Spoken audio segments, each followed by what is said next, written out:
실제로 이런 이제 정보들을 보고 다른 데다가 어디서 누가 말하는 걸 들었는데 이렇대 라고 얘기를 하더라도 자기가 원 유포자가 아니더라도 명예훼손죄 성립할 수 있습니다. 안녕하세요. 로이어랜드의 김지훈 변호사입니다. 네, 저도 그런 영상들 떠가지고 몇 번 봤는데 요새 트렌드인가 봐요. 계속 그런 이제 연예인들의 실명을 거론하면서 혹은 유명인들의 실명을 거론하면서 어떤 의혹이나 논란 같은 것들을 추측성 보도가 아닌 거의 기정사실인 것처럼 보도하는 내용들이 많이 있습니다.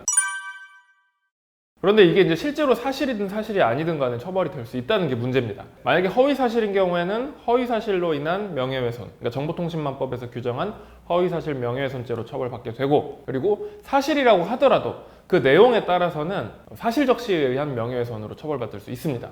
이 사실이라고 하더라도 비방할 목적이 있고 그 사실이 이제 명예를 훼손하는 경우에는 처벌이 될 수 있기 때문에 어느 모로 보나 범죄 행위에 해당되는 점이라고 볼 수 있겠습니다.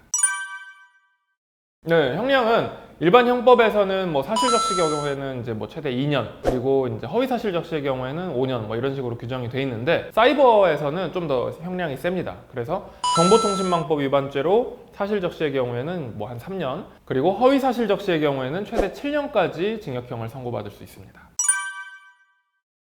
그럼요. 이게 이제 가장 무서운 부분인데, 사이버에서 이제 정보통신망법에서 명예훼손을 더 크게 처벌하는 이유는 이게 유포가 굉장히 잘 되기 때문에, 전파가 잘 되잖아요. 훨씬 더 죄질이 크다고 판단되기 때문인데, 실제로 이런 이제 정보들을 보고 다른 데다가 어디서 누가 말하는 걸 들었는데 이렇대 라고 얘기를 하더라도 자기가 원 유포자가 아니더라도 명예훼손죄 성립할 수 있습니다.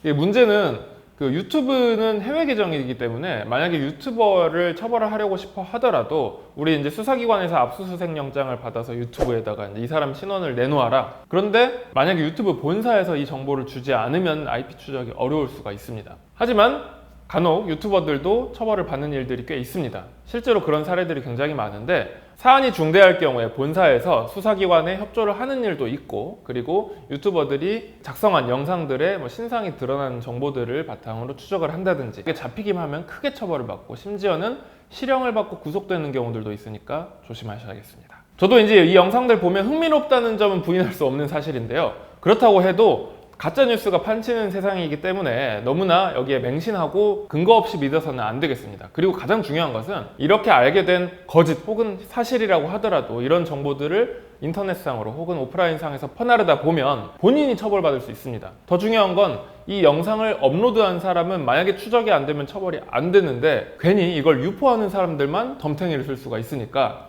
더 조심하셔야겠습니다. 오늘은 유튜브 실명 공개에 대해서 다뤄봤습니다. 로이어랜드의 김지훈 변호사였습니다.